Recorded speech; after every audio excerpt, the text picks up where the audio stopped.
السلام علیکم نئی ویډیو سره تاسو خلکلی به یو امید لرم چې تاسو ټول به روغ خوشحاله وئ ژوند په مزو کې به وئ دوستانو سوات کې د ظلم انتها شوې ده هلک او جنۍ د غیرت په نوم باندې ډېر زیات په بېدردۍ سره قتل شوي دي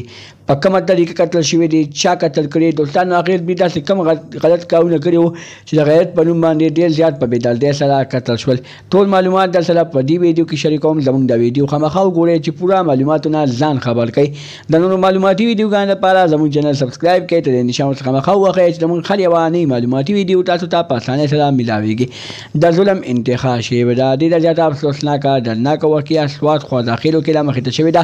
هلک او جنۍ چې د ترور زامنو د ترور لویانې وې هغوی د غیرت په نوم باندې ډېر زیات په بېدردۍ سره قتل شوي دي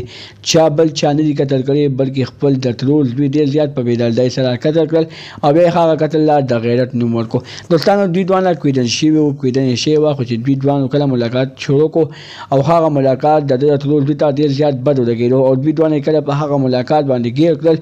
دوستانو نو هغه ظالم تمانچه راواخیسته خپله خور او د ترور زوی ډېر زیات په بېدردۍ سره قتل کړل او بیا وتښتېدو که چېرې موږ وګورو نن سبا په روز روټین باندې